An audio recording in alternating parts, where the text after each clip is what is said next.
floor. I'm doing it. On the beat. Today I am here with Mr. Nnadi. Nnadi, you are welcome to the program. Thank you very much. Yes, thank you very much. So the matter of Herdsmen, recently Muhammadu Buhari, the Nigerian president, he was saying that those that are killing Nigerians are from Libya. And now he's saying that the people should give their land to stop the killings. How do you analyze it? How do you look at it? He even said also that politicians are behind the killing. Yes. Do you understand? He also said that. Yeah. Can you see how he's lying up and down? Because Buhari is a complete liar. Yes. He's a pure liar.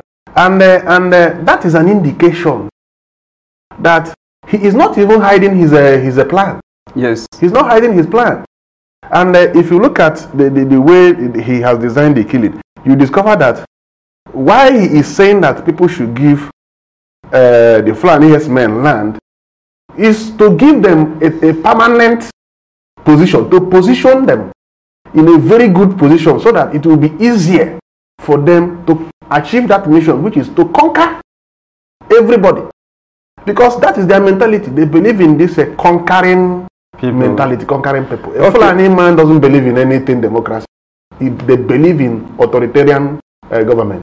He can never stop Herdsmen because he is their patron. Don't forget. You are saying that.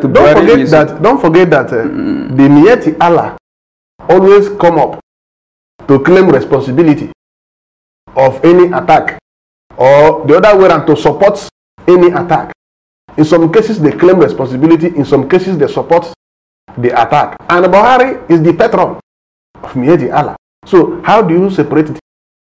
You can't separate Buhari, Mieti Allah, and the Herdsmen on the field. The thing is just like they have the armory section, which Buhari represents. Yes. And they have the administrative section, which Mieti Allah represents. And now the boys on the field carrying out the action, the army of conquest. So it's a very clear issue. So it's not that Buhari cannot change the plan, because the plan is to conquer, and they are out to do that. It's unfortunate that people will have. So right now you're saying that their objective, the objective of what is happening in Nigeria, the killing of Christians, the killing of Nigerians, is to conquer the Nigerians. Yes. Let me tell you. I just want to understand their agenda here. Let me tell you why they are concentrating on the middle belt, on the so-called middle belt. Because if you remember, as at early 60s, there was nothing like middle belt. It's just a political. Language used to split people. Yes, split people. Divide and rule strategy. So now let me tell you why they are concentrating the attack on the middle belt. Because middle belt shares complete boundary with the southern Nigeria. Are you getting me now? Yes. And for them, the Fulani people who are at the extreme pattern of the extreme side of the northern side, yes, for them to be able to carry their mission very, very easy, they have to capture the middle belt ground.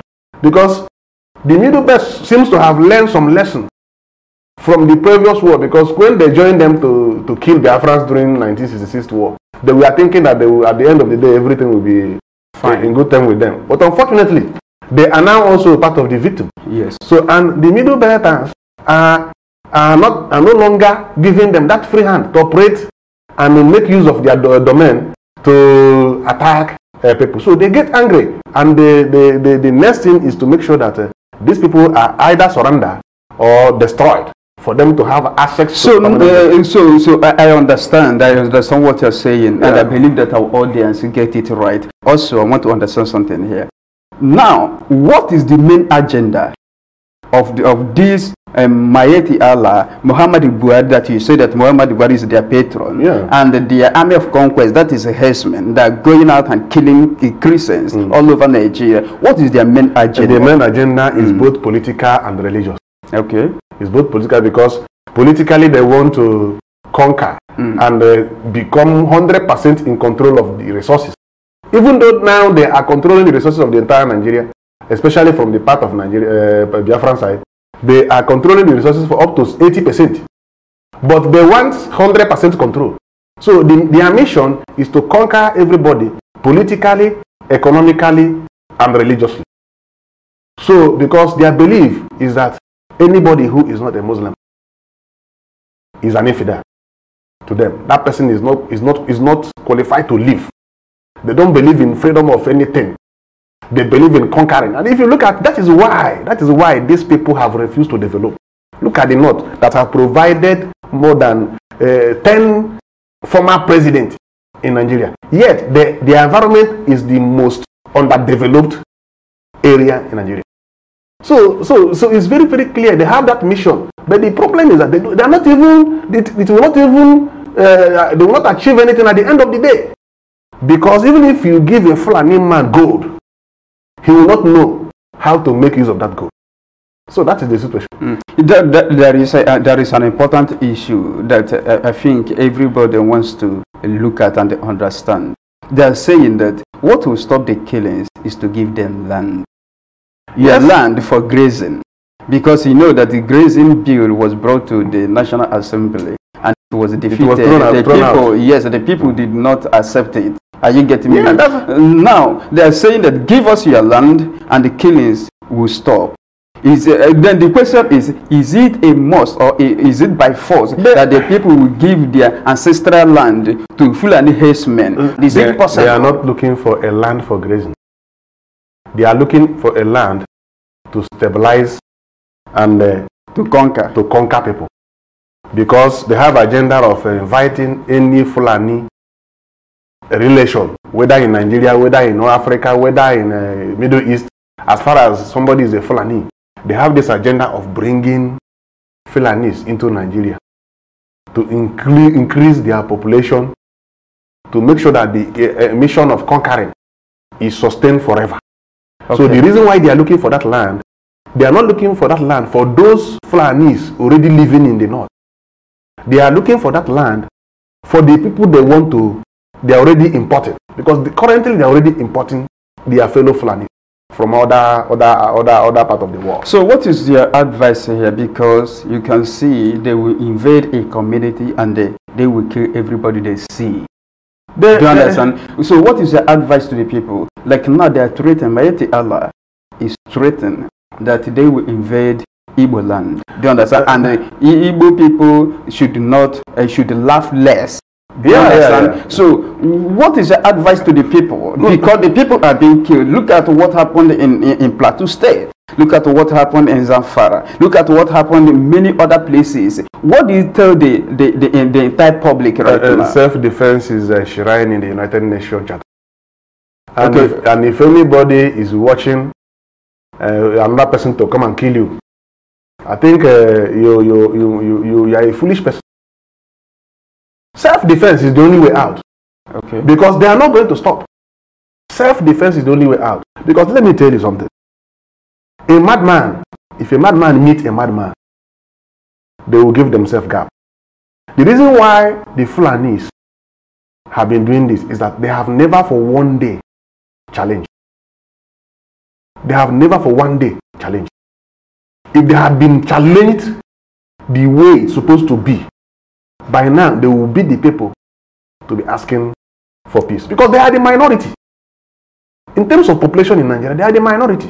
But Christianity have turned the brain of our people upside down.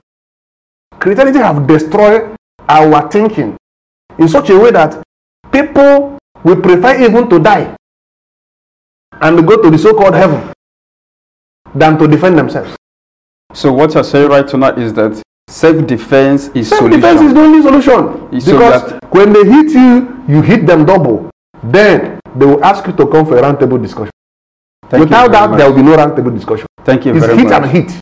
That is the only way out. So now we have politicians, and even the politicians are being intimidated by the northern majority in the National Assembly and by Muhammadu Buhari, who is the president of Nigeria. What do you tell our politicians, the so-called politicians? What do you tell them, and the so-called elite? What do you tell them? 80% of our elite and politicians are cowards.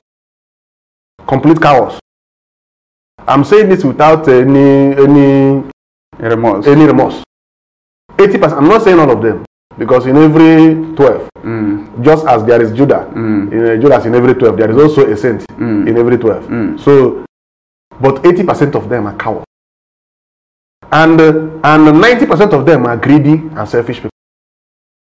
Because when they look at what they are benefiting for their personal and their family interests, they become so weak to do the right thing they're supposed to do. What is stopping these people from joining the campaign for Biafra? When Biafrans are not violent, what is it to be locked up in prison? What is locking somebody up in prison? A senator is afraid of being locked up in a prison. Yes. Do you understand me? But the issue here is, you said something that is very critical, that the people, that self-defense is key. Yeah, self-defense is the key. Is the solution, yeah, to this problem. And what we are saying now, how do you want our people to go about it? Because we want our people to be armed to defend themselves. Look, everybody should seek for anything within your reach that you can use to defend yourself. There are businessmen everywhere that are doing business worth of millions of naira. They want to be killed. Not the senators, not the House of Rep members, not all those Ohanese and the chiefs.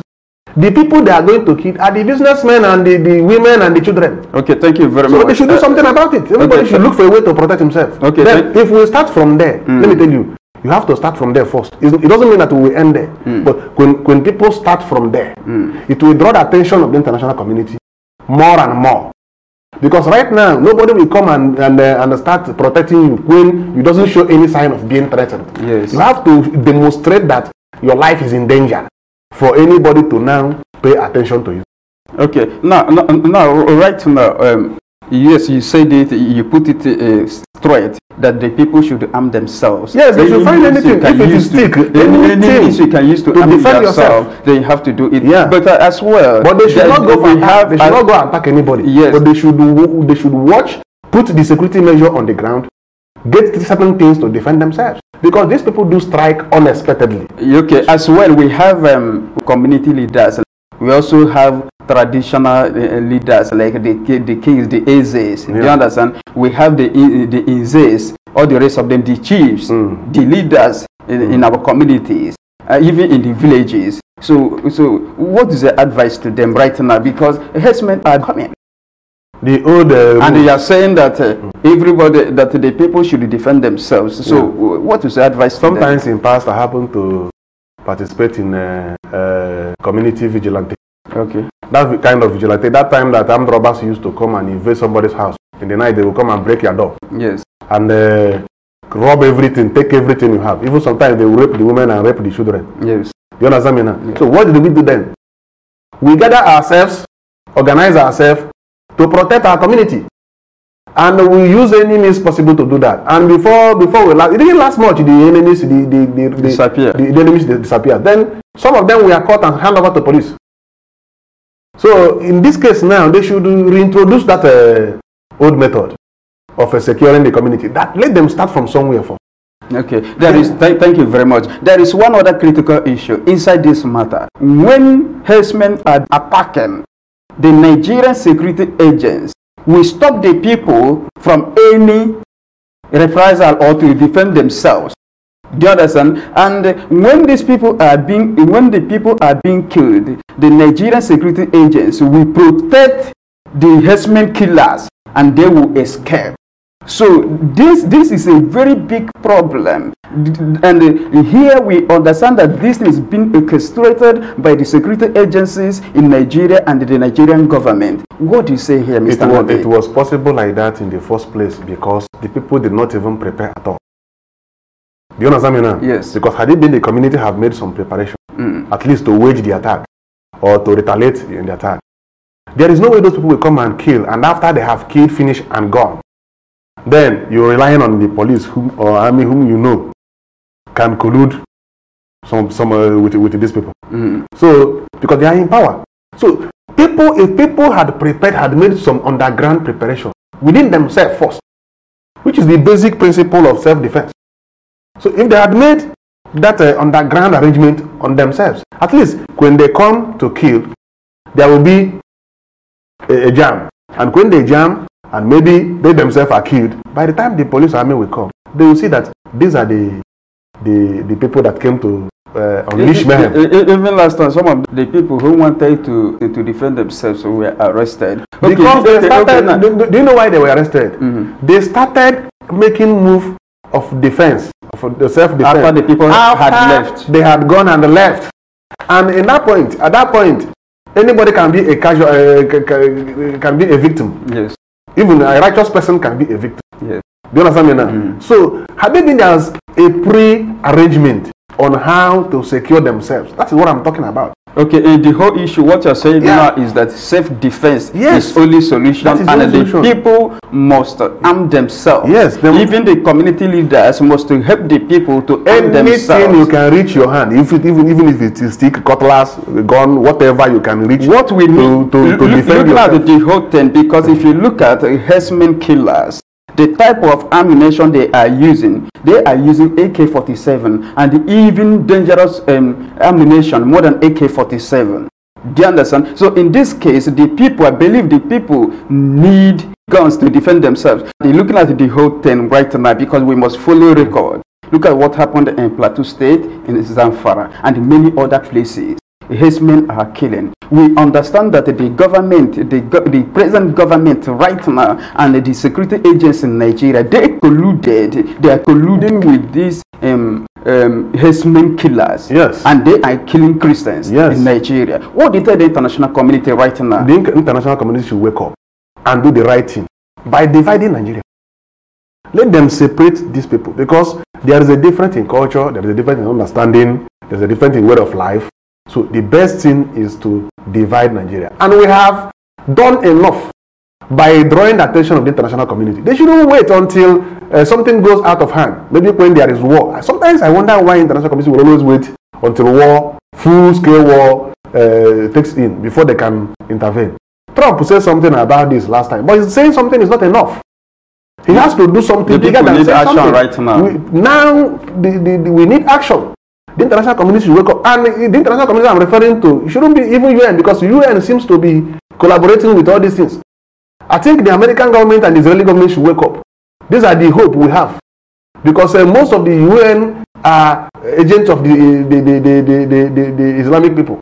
Okay, thank you very much, Mr. Nade. Nigeria was created by force without the consent of our ancestors. So this is what is happening. I think it's the right time for the people to be free from these killers called Fulani herdsmen. And they are colluding with the government. This is what we are seeing in Nigeria. Thank you very much. This is all about the truth of the matter. Thank you.